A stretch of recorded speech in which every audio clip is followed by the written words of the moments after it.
हो गया।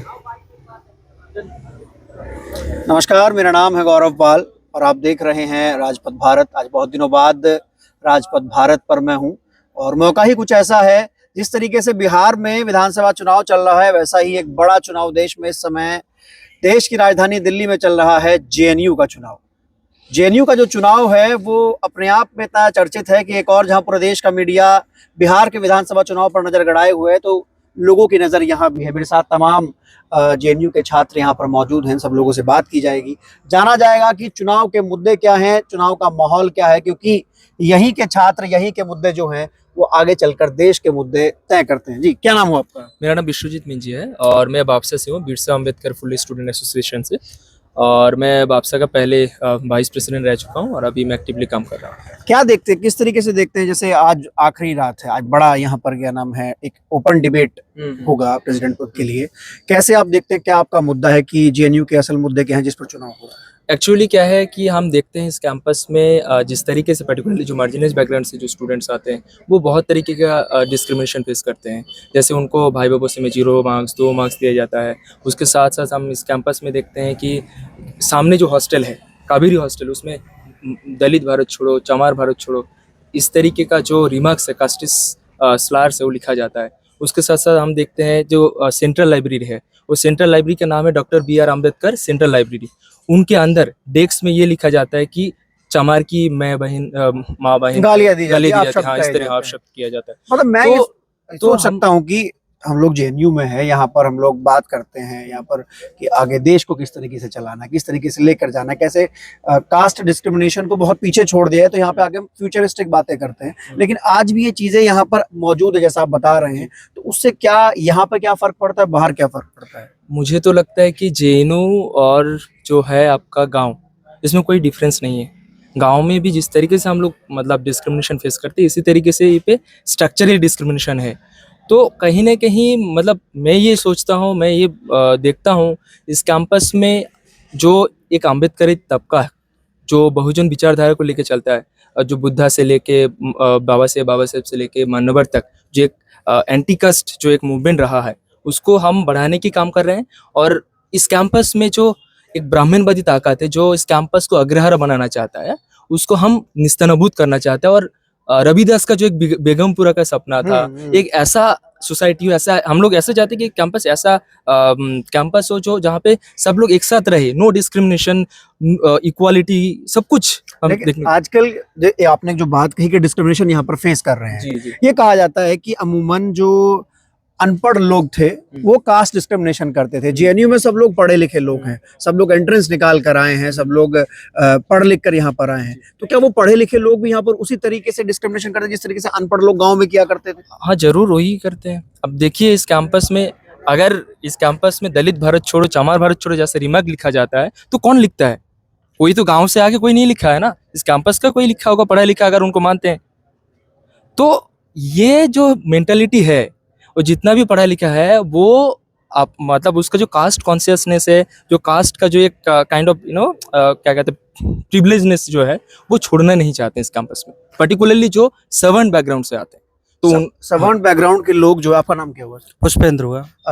बेसिकली जिस चीज पे हम बात कर रहे थे, जो अगड़े हैं सर्वेंट बैकग्राउंड के जो लोग जो हैं, वो आजकल हम देख रहे हैं एक आंदोलन चल रहा है बहुत बड़ा, आरक्षण के खिलाफ चल रहा है, आरक्षण के विरोध में चल रहा है, SC/ST एक्ट को खत्म करने की बात हो रही है, वर्गीकरण आरक्षण में हो ही चुका है। आप किस तरीके से देखते हैं, क्या आज भी वो चीजें मौजूद हैं खासकर जेएनयू में, और चुनाव में ये कितनी इंपॉर्टेंट हो जाती है? क्या जो स्टूडेंट हैं यहाँ के, वो चुनाव में इस तरीके के मुद्दों पर बात करते हैं, वोट करते हैं? देखिए, जेएनयू के अंदर आरक्षण जैसी जो व्यवस्था है, जहाँ पे बहुत ही जेएनयू का सिस्टम और जेएनयू के बाहर सिस्टम जो संवैधानिक तौर पे जो दिया गया है, तो उसको तो यहाँ पे खत्म नहीं कर सकते। लेकिन जेएनयू के अंदर क्योंकि जेएनयू एक विशेष कानून के तहत बनाया गया संस्थान है, तो जेएनयू में रीजनल रिप्रेजेंटेशन दिया जाता है, जिसमें कास्ट का कोई मैटर नहीं होता। आप इस चीज को ध्यान रखना होगा कि उसमें कास्ट कोई मैटर ही नहीं करता। वहाँ पे रूरल और अर्बन, कि आप कहाँ से पढ़ के आते हो उस हिसाब से, तो वहाँ पे कास्ट इग्नोर कर दी गई। तो ये भी एक ब्राह्मणिकल माइंडसेट है, हमें ये भी देखना होगा। और जेएनयू के अंदर जो डिस्क्रिमिनेशन फेस करते हैं हम लोग, वो भी एक कहीं ना कहीं एक जाति व्यवस्था का सिस्टम है, कि जैसे यहाँ पे लिखा गया कास्ट स्लर लिखे गए, ठीक है, वो हमें सप्रेस करने का एक तरीका है। और आरक्षण एक जो व्यवस्था है वो रिप्रेजेंटेशन का है, हमें रिप्रेजेंट उस सिस्टम में करना है जहाँ पे हम अपनी आवाज रख सकें, अपने अपने लोगों की आवाज बन सकें। और जेएनयू जो कहा जाता है कि जेएनयू देश का सबसे सर्वश्रेष्ठ संस्थान है, और ऐसे संस्थान में जहाँ हम जातिगत भेदभाव फेस करते हैं, यहाँ पे हम जिसे कहते हैं एक सामाजिक तिरस्कार फेस करते हैं, तो हम जो आरक्षण जैसी व्यवस्था है वो भी एक स्ट्रक्चर तरीके से हमें यहाँ पे शोषित किया जाता है, उसके तहत भी। जो यहाँ पर तमाम जो स्टूडेंट ऑर्गेनाइजेशन है चुनाव लड़ रहे हैं, जैसे बापसा हुआ, एसएफआई, तो किन के मुद्दे हैं ये एंटी कास्ट जो रिफॉर्म लाने के जो मुद्दे हैं, वो किन किन लोगों के मुद्दे हैं, कौन कौन लोग बात करता है? इस बात पे जाने से पहले हमें ये देखना होगा कि बापसा इस कैंपस में 2014 से फॉर्म होता है। उससे पहले इस कैंपस में बाबा साहब का नाम एक गाली की तरह समझा जाता था।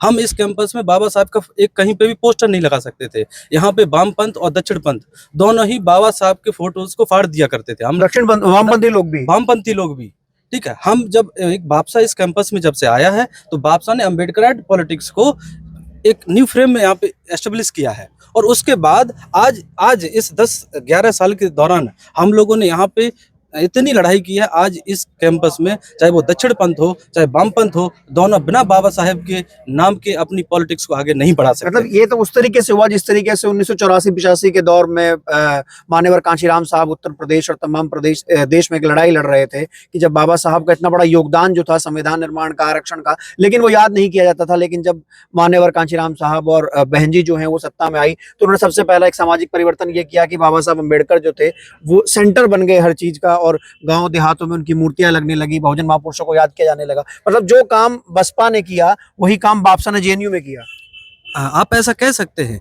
लेकिन हम उससे भी एक अलग बात कहेंगे कि हम कोशिश कर रहे हैं हम अपने समाज के लोगों के अंदर एक जागरूकता पैदा करने की। क्योंकि समाज में सबसे बड़ी दिक्कत है कि एक समय जब तक राजनीति हावी रहती है, कोई राजनीतिक पार्टी जब तक सत्ता में रहती है तो उसकी पावर दिखती है, लेकिन अगर जब पावर से हट जाती है तो उसके द्वारा किए गए काम भी जो है साफ कर दिए जाते हैं पार्टियों के द्वारा। लेकिन हम उससे इधर सामाजिक सोशल ट्रांसफॉर्मेशन के लिए काम कर रहे हैं। तो सामाजिक चेतना हमारे लिए सबसे महत्वपूर्ण है, जो कि आज हम कैंपस के अंदर कर रहे हैं। जितने भी हमारे बहुजन समाज से आने वाले विद्यार्थी हैं, वो किसी भी तरीके की सामाजिक आरक्षण या किसी भी तरीके की तिरस्कार सहन न करें। इसके लिए हम इस कैंपस के अंदर ये एश्योर करते हैं कि अगर किसी भी तरीके का कोई भी डिस्क्रिमिनेशन होता है तो बापसा वहाँ पे फ्रंट पे मिलेगा। जी, आपका क्या नाम है? मेरा नाम डॉक्टर अनूप कुमार है।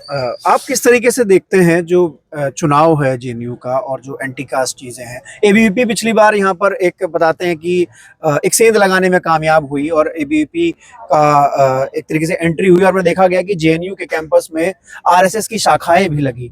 आप उसको इस कैंपस के लिहाज से किस तरीके से देखते हैं? क्योंकि जब ये कैंपस बनाया गया तो उसके पीछे एक सपना बहुत सुंदर बुना गया कि जो गरीब और शोषित वंचित तबके के लोग हैं वो हायर एजुकेशन के लिए यहाँ जाएंगे, पैसे की कोई दिक्कत नहीं होगी, और वो यहाँ से क्रीम माइंड बन के निकलेंगे। आपको क्या लगता है कि आरएसएस जैसे दक्षिणपंथी संगठन की यहाँ एंट्री से जेएनयू का जो एटमॉस्फेयर कितना स्पॉइल हुआ?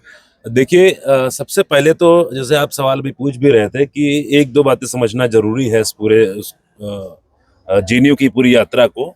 जेएनयू अगर आप एक तरीके से देखें, क्योंकि वामपंथ का गढ़ रहा है और हमें अक्सर ये सुनाई देता रहा है कि बहुत प्रोग्रेसिव है। इनफैक्ट जब हम लोग कैंपस में आए तो तब भी हमें लगता था कि जेएनयू एक बहुत प्रोग्रेसिव कैंपस है। वहाँ पर जिन बातों पे चर्चा होती है, जिन इश्यूज पे चर्चा होती है, शायद ही किसी जगह पे होती होगी। लेकिन जब आप इसको डिग डीप करेंगे, जब इसके अंदर आप इसको जानने की कोशिश करेंगे, तो आपको एक बात समझ में आने लगेगी कि जो आप ये सवाल पूछ रहे थे कि गांवों का माहौल और जेएनयू का माहौल कैसा है। निश्चित रूप से एक डेमोक्रेटिक माहौल होगा यहाँ पे, परंतु जो अगर कास्ट की बात करें और कास्ट कॉन्शियसनेस की बात करें, तो मुझे लगता है कि वही स्थिति जो आपको गांव में मिलेगी, जो क्रूड फॉर्म में मिलेगी, जो एक वायलेंस फॉर्म में मिलती है, वही परिस्थिति आपको यहाँ पर आकर के जब दिखेंगे तो सोफिस्टिकेटेड फॉर्म में, महीन फॉर्म में हो जाती है। तो जातिवाद का प्रैक्टिस यहाँ भी रहेगा। उसका असर आपको देखने को कहाँ मिलेगा? उसका असर देखने को मिलेगा कि फैकल्टी जितनी है उसके अंदर कौन से कास्ट का कॉन्फ़िगरेशन कितना है, कितने लोग कौन से जाति से गए हैं। दूसरे स्टूडेंट्स के अंदर आपको मिलेगा। तीसरा, जो यहाँ का डोमिनेंट एक माहौल रहता है, जिसपे मैं आपसे जरूर कहना चाहूँगा कि एक डोमिनेंट माहौल प्रोग्रेसिव रहता है, लेकिन उसमें एक एलिटिसिज्म है। और उस एलिटिसिज्म के कारण क्या होता है कि जो लोग गांवों से आते हैं या जो लोग खास समाज से आते हैं, जो शोषित वंचित समाज है, वो लोग यहाँ पर एडजस्ट करने में दिक्कत करते हैं। उस कल्चरल एडजस्टमेंट के पीछे यहाँ का कैंपस उसको बहुत हेल्प नहीं कर पाता है, क्योंकि क्योंकि जो समता का, समानता का जो डिस्कोर्स है, जो विचार है, वो मुझे लगता है लेफ्ट के पास नहीं है।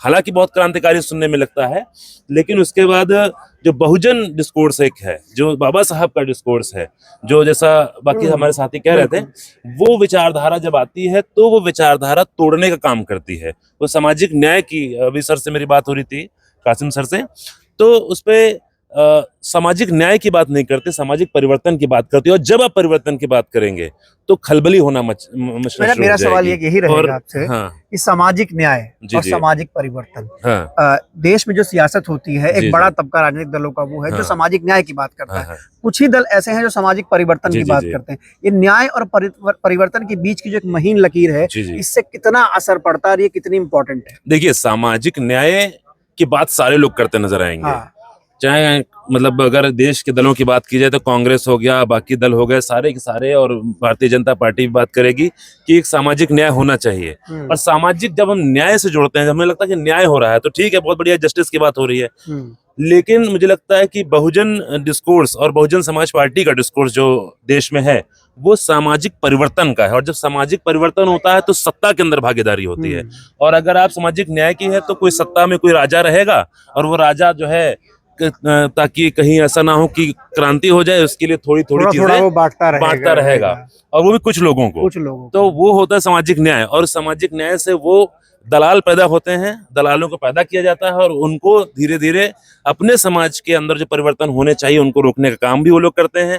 और सामाजिक परिवर्तन सत्ता की मांग करता है। और मुझे लगता है कि यही जो डिस्कोर्स है, ये विचारधारा जो है सामाजिक परिवर्तन की, ये मिसिंग रही है जेएनयू के अंदर। मैं ऐसा नहीं कहता कि जेएनयू बाकी कैंपस से अलग नहीं रहा है, इसका अपना एक स्पिरिट रहा है। और उसका कारण मुझे लगता है, मैं बताना चाहूंगा कि उसका कारण अक्सर दिखाता है कि कोई आइडियोलॉजी उसका कारण है, और लेकिन उसका आइडियोलॉजी कारण नहीं, उसका कारण यह है कि यहाँ पर कुछ शोषित समाज से लोग आ सकते थे, वहां पर आ पाए, तो उन्होंने जो यहाँ पर बातचीत करना, यहाँ पर विमर्श देना शुरू किया, उसकी वजह से थोड़ा प्रोग्रेसिव कैंपस को होना पड़ा। तो ये यही है कि मजबूरी में होना पड़ा। क्योंकि मजबूरी में इसलिए होना पड़ा भाई, क्योंकि जब सामाजिक परिवर्तन की जब लोग बात करने लगे तो सामाजिक न्याय की बात भी होने लगी। अच्छा, जैसे भाई बता रहे थे ना कि बाबा साहब का नाम नहीं लिया जाता था, बाबा साहब का नाम जो है नहीं लिया जाता था। तो उसका कारण ये है कि बाबा साहब का नाम इसलिए नहीं लिया जाता था क्योंकि बाबा साहब की आपको आवश्यकता नहीं है। आप ऊपर ऊपर बात करेंगे कि क्रांति हो जाएगी, सारी बातें हो जाएंगी, आरएसएस की जो शाखा लगनी शुरू हुई है। तो मैं ये सोचता हूं कि आखिर ऐसा क्या हुआ कि कैंपस को 5-6 सालों में बदल गया। एक कैंपस जो अपनी स्पिरिट के लिए अपनी दावेदारी ठोकता था, वो कैसे इतने अचानक से बदल सकता है। वो बदलने के पीछे सिर्फ ऐसा नहीं है कि आरएसएस ने काम किया या बीजेपी ने काम किया, वो तो करेगा ही, सत्ता है तो कर रही है, और बहुत बेजोड़ तरीके से उसको तोड़ने की इस कैंपस को कोशिश की जा रही है। लेकिन ये बदलाव भी इसलिए हुआ क्योंकि कहीं ना कहीं आपने जो सामाजिक परिवर्तन का, जो समता समानता का जो डिस्कोर्स चलाना चाहिए था, जो समझदारी लोगों के अंदर पैदा होनी चाहिए थी, जो अम्बेडकराइट आइडियोलॉजी देनी चाहिए थी, जिसके बाद बदलाव नहीं हो सकता, उसके ऊपर कितना भी आप दूसरा रंग डालें, कितना भी आप उसको तोड़ने की कोशिश करें, एक व्यक्ति जो समानता में और समता में मान चुका है वो व्यक्ति बदल नहीं सकता। लेकिन कहीं ना कहीं वो आइडियोलॉजी, यानी कि वो कास्टिस्ट आइडियोलॉजी, वो एक मनुवादी जो आइडियोलॉजी थी, वो लोगों के अंदर थी, यहाँ की फैकल्टीज में थी, इसलिए वो बहुत आसानी से चेंज हो गया। इनफैक्ट मैं बहुत सारे ऐसे साथियों को जानता हूं जो 2014 से पहले मार्क्सिस्ट थे, 2014 से पहले बहुत प्रोग्रेसिव थे, और 2014 के बाद अचानक से जो है वो बीजेपी के या आरएसएस के, या क्या वो चीजें उनके भीतर पहले से थी, या फिर कुछ फाइनेंशियल चीजों को लेकर, या फिर यहाँ पर स्टेबल होना है, प्रमोशन है, उसको लेकर जो सत्ता वर्ग होता है, जो सत्ता के साथ रहता है, वो बहुत चालाक वर्ग भी होता है। मुझे ऐसा लगता है वो चालाक इसलिए होता है, जैसी सत्ता होती है उसके हिसाब से वो अपना रंग बदलने लगता है। जो जैसे ही यहाँ पर वो सारी चीजें चल रही थी, कहीं ना कहीं अंडरनीथ वो सारी विचारधारा भी थी लोगों के अंदर में, लेकिन वो प्रैक्टिस इसलिए नहीं हो पाई थी क्योंकि डोमिनेंट शायद नहीं था। आइडियोलॉजी में बात हो गई, आइडियोलॉजी में आपने बात की। आप इलेक्टोरल पॉलिटिक्स में जब आते हैं तो ये आपकी बापसा हर बार इलेक्शन लड़ रही है, डीयू में भी लड़ रही थी, डीयू में नहीं, अभी वो ए से लड़ा, वो अम्बेडकर। तो क्या नीला झंडा लेके आप जो उतरे हैं, आप आइडियोलॉजी के साथ आए, आपको क्या लगता है कि ये जो आइडियोलॉजी आपकी लेके आप आए हैं, बिना किसी अलायंस के आप इस बड़े, जैसे आप देखिए कि जो लेफ्ट की जो जितनी यूनियंस थी सबने अलग हट के लड़ा, इलेक्शन हार गए, इस बार मिलके लड़ रहे हैं, क्या आपने भी ऐसा कोई प्रयास किया? अ, मुझे लगता है कि इसका ज़रूरत इस कैंपस में नहीं पड़ा है। बाबा साहब ने पहले ही कहा था जो हमारा जो लड़ाई है ये दो आइडियोलॉजिकल लड़ाई है। एक है मतलब it's a direct contradiction between Buddhism and Brahmanism. तो इस कैंपस में हम इसी तरीके से देखते हैं कि लेफ्ट इस कैंपस में 40 साल तक, 40 से भी ज़्यादा साल तक इस कैंपस में राज किया। उसके बावजूद भी ये 2025 है, okay, around 75 years, more than 75 years हो रहा है इस देश में हमें डेमोक्रेटिक वैल्यूज जो लागू होते हुए, उसके बावजूद भी इस कैंपस में जो इंडिया का टॉप यूनिवर्सिटी है, जहाँ पे इस तरीके से एक पर्टिकुलर खास जो दलित तबके से आते हैं, जो मुस्लिम तबके से आते हैं, जो आदिवासी तबके से आते हैं, उनके खिलाफ भी इस तरीके से नारे लिखा जा रहा है। अब क्या कि इस कैंपस में आप ये समझिए कि 2014 से पहले इस कैंपस में उनका अलायंस नहीं होता था। मैं ये कहना चाहता हूँ कि आप उपस्थिति के लिए लड़ रहे हैं या रिजल्ट के लिए लड़ रहे हैं? हम दोनों के लिए लड़ रहे हैं। तो हम दोनों के लिए लड़ रहे हैं। हम इस कैंपस में जो डिस्कोर्स पहले तो ये किया जाता है, मतलब मेरा ये मतलब एनालिसिस है और मैं ऐसे सोचता हूँ कि किसी एक तबका है, आपका जो नियरेस्ट एनिमी, बहुत तरीके का नियरेस्ट एनिमी है, आपका डायरेक्ट आपका एक्चुअल एनिमी कौन है, तो आपका नियरेस्ट एनिमी को हराना बहुत ज़रूरी है पहले, क्योंकि वो आपका मूवमेंट को खत्म करने की कोशिश मतलब आप करेंगे। काशीराम के पैटर्न पे चल रहे हैं, हाँ, पहले हारूंगा फिर हराऊंगा, उसके बाद जीतूंगा। हाँ, मतलब मैं ये कहने की कोशिश कर रहा हूँ। आप देखिए इस कैंपस में लेफ्ट एक नैरेटिव है कि इस कैंपस लेफ्ट का गढ़ है, लेकिन आज हम लोग वापसा 2014 में जब आता है, ये मजबूर कर देता है, इनके इतना टुकड़े हो जाते हैं, उसको अलायंस करना पड़ता है। ये वापसा का देन है। इस कैंपस में इस इलेक्शन में जो तमाम जो मुद्दे हैं, जो हम भाई बाबू से डिस्क्रिमिनेशन का बात करें, उसके बाद एनएफएस लगाया जाता है प्रोफेसर्स को, हमारे लोग हैं सब, उसके बाद इस तरीके से अपशब्द लिखा जाता है। एनएफएस की लड़ाई कभी आपसे लड़ती हुई मिली? हाँ, ये इस और कैंपस ये मिले, लेफ्ट वाले मिलते हुए लड़ते हुए मिले? वो बात करेंगे। एक समझिए एक चीज, मतलब मैं ये कहने की कोशिश कर रहा हूँ, इस जब सोशल जस्टिस मूवमेंट का जो बात हो रहा था, एक सोशल ट्रांसफॉर्मेशन मूवमेंट का बात हो रहा था, बाबा साहेब का जो सोशल ट्रांसफॉर्मेशन का जो आइडिया था, मान्यवर का जो सोशल ट्रांसफॉर्मेशन का आइडिया था, वो आइडिया को लेके चलता है। मैं ये सोचता हूँ जो लेफ्ट है और बाकी जैसे कांग्रेस हो गया, इंडिया अलायंस पर्टिकुलरली हम देखते हैं लार्जर अभी जो पॉलिटिकल अलायंस में, उसमें देखते ये एक ब्राह्मणिकल एक स्ट्रक्चर का पार्ट है। अब सोचिए, क्योंकि ब्राह्मणिकल स्ट्रक्चर के प्राइम जो कैरेक्टरिस्टिक्स है वो अप्रोप्रिएशन का पॉलिटिक्स है। आज इस देश में बाबा साहेब कंपल्शन बन गए। क्यों बन गया?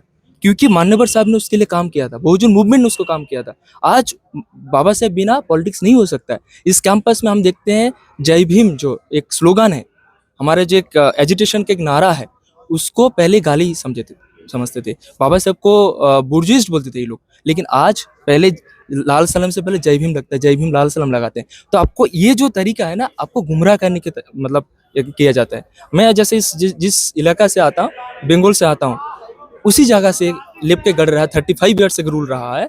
उसमें हम देखते हैं कि जो दलित आदिवासी है, मुस्लिम है, उनका हालत अभी भी उसी पहले जैसा था ऐसा ही है, क्योंकि वो काम नहीं किए। वो बस क्या किए, हमारा वोट लेके बस पॉलिटिक्स किए। तो उसी तरीके से कैंपस में हम कहते हैं कि लाल भगवा एक है, सारे कॉमरेड फेक है। प्रकाश, आप तो जिस जगह से आते हैं, जिस गांव से आते हैं, वो अम्बेडकराइज का एक बहुत मजबूत गढ़ रहा है। ये फैजाबाद में अयोध्या से जहाँ से आते हैं, क्योंकि मेरा भी अपना जिला है तो मैं जानता हूँ।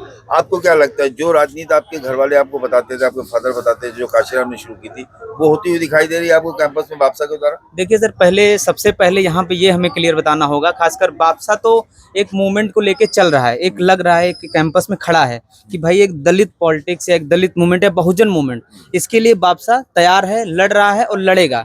लेकिन उसके पैरेलल में अगर हम इस जेएनयू के अंदर, खैर अगर हम यूपी और बिहार वहाँ की अपनी एक बहुजन पॉलिटिक्स को देखेंगे, वो तो एक मान्यवर कांसीराम जी की बड़ी पॉलिटिक्स थी, उसमें हमारे लोगों ने जमीन पर काम किया। लेकिन यहाँ पर अगर बात हम यहाँ की अगर बात करते हैं कि इंडिया अलायंस में आरजेडी हो गई और ये सब जितने हो गए, ये लोग, पहली चीज़ तो ये लोग समाज में जो जेएनयू में जो भी मामले दलित उत्पीड़न को लेके होते हैं, जैसे कि लाइब्रेरी में दलितों के खिलाफ लिखा गया, ये लोग सिर्फ और सिर्फ एक पोस्ट लिखकर पीछे हट जाते हैं। कभी ये लोग सड़कों पर नहीं आते उस दलित मूवमेंट के लिए, लेकिन वोट इनको दलितों का चाहिए। बाकी लेफ्ट की मैं बात करूं, इस देश में 40 साल से 45 साल 50 साल लेफ्ट का शासन रहा है और जेएनयू के अंदर लाल बोलते हैं, लाल रहा है। लेकिन यहाँ पर अगर जब हम यहाँ पर प्रोफेसर्स की तरफ बढ़ते हैं, ये एडमिनिस्ट्रेशन ब्लॉक की तरफ बढ़ते हैं, तो वहाँ हम देखते हैं कि कौन लोग हैं वहाँ बहुजन दलित कोई नहीं है।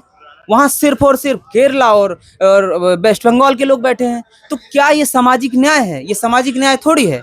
आप इतनी बड़ी बात अभी आप मंचों से आज जेएनयू की डिबेट है, आप मंचों से बोलेंगे कि हम समाज की बात करते हैं, हम दलित की बात करते हैं, हम बैकवर्ड बात करते हैं। आप ये बताइए इस जेएनयू में कौन सा बैकवर्ड, कौन सा दलित की लेफ्ट और एबीवीपी के लोगों ने बात किया? लेफ्ट के लोग तो कभी भी इस देश में इस जेएनयू के अंदर दलितों और बैकवर्डों की बात नहीं किया। सिर्फ और सिर्फ ब्राह्मणवादी ताकतें लेफ्ट में शासन करती रहीं, और आज जब यहाँ प्रेसिडेंशियल कैंडिडेट में देने की बात आई तो उन्होंने ब्राह्मण कैंडिडेट देकर दिखा दिया कि दलित जेएनयू में कभी भी बहुजन पॉलिटिक्स नहीं होगी, सिर्फ क्या ब्राह्मणवादी बुरा politics। किया उन्होंने भाई? सीताराम येचुरी से लेके सारे लोग तो उनके थे ही, वही ज्योति बसु भी वही थे।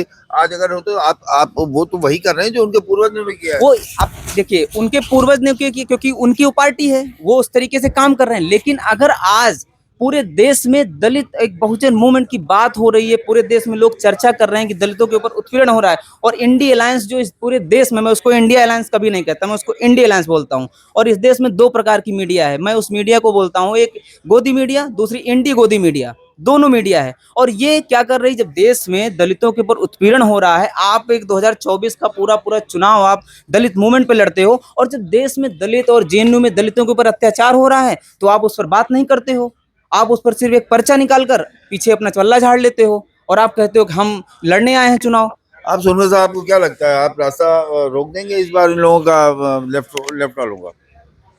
हम इतना तो दावा नहीं करते हैं कि रास्ता रोक देंगे, लेकिन एक सबक जरूर सिखाएंगे कि आप बिना अम्बेडकरवाद के आप इस कैंपस में तो छोड़िए, इस देश में आप कहीं आगे नहीं बढ़ सकते। जैसे कहा जाता था कि कैंपस के बाहर अम्बेडकरवाद है, इस बार आप आज प्रेसिडेंशियल डिबेट है, आप देखिएगा कि वहाँ आज आपको अम्बेडकरवाद दिखेगा। और रही बात, जैसे आपने इनसे क्वेश्चन पूछा था कि इस कैंपस के अंदर जिस तरीके से कि उन्होंने ब्राह्मण उम्मीदवार दिया तो क्या बुरा किया।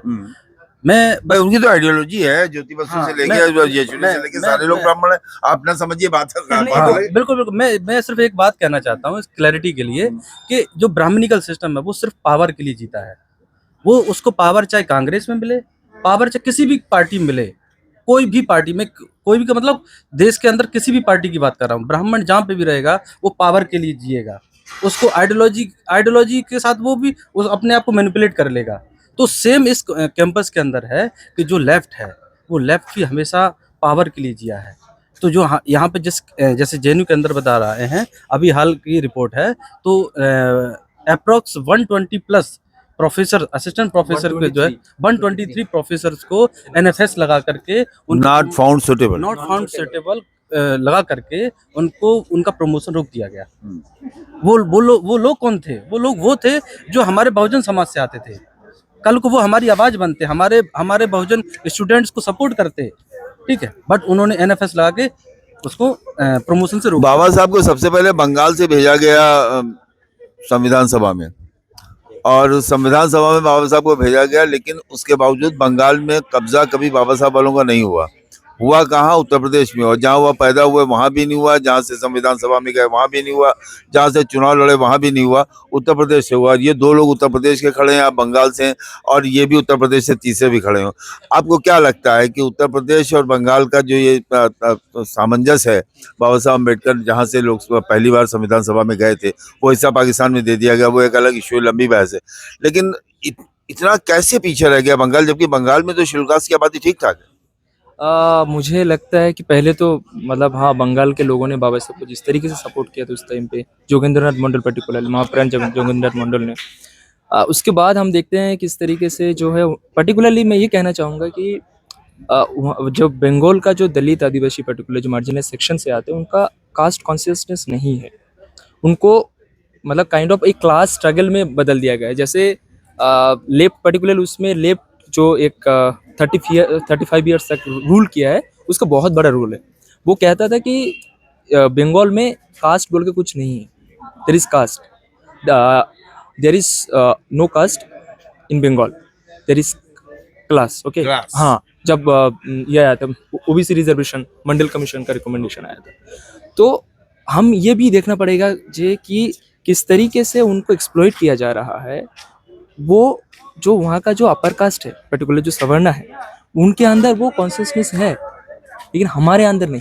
तो इस कैंपस में मैं भी उस बैकग्राउंड से आता हूँ, और इस कैंपस में बापसा जैसे संगठन जो हमारे मुद्दे को लेके, मैं जिस बैकग्राउंड से आया हूँ उसको मैं फील कर सकता हूँ, और कौन एक्चुअली उस मुद्दे को लेके बात रख पा रहा है, लड़ रहा है, मैं उसके साथ जुड़ा।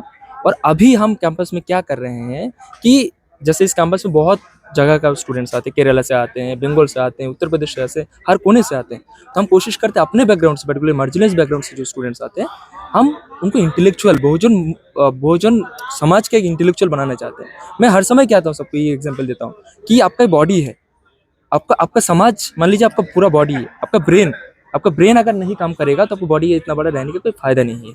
आपको शुभ नाम क्या है? सतीश कुमार गौतम। सतीश कुमार जी, आप कहाँ से हैं? मैं यूपी जौनपुर से हूँ। जौनपुर से हैं। आपको क्या लगता है ये बापसा जो चुनाव लड़ रही है और आप उसके समर्थक लग रहे हैं, मुझे क्या नीला कर पाएंगे आप लोग कैंपस को? देखिए, बात नीला काला पीला लाल की बात नहीं है। बात यह है कि हमारा जो डिस्कोर्स है, अम्बेडकराइट डिस्कोर्स है, वो कैंपस में बना रहे। जैसे हमारा जो पॉलिटिक्स है वो बहुजन पॉलिटिक्स है। बापसा की जो पॉलिटिक्स है वो बहुजन पॉलिटिक्स है।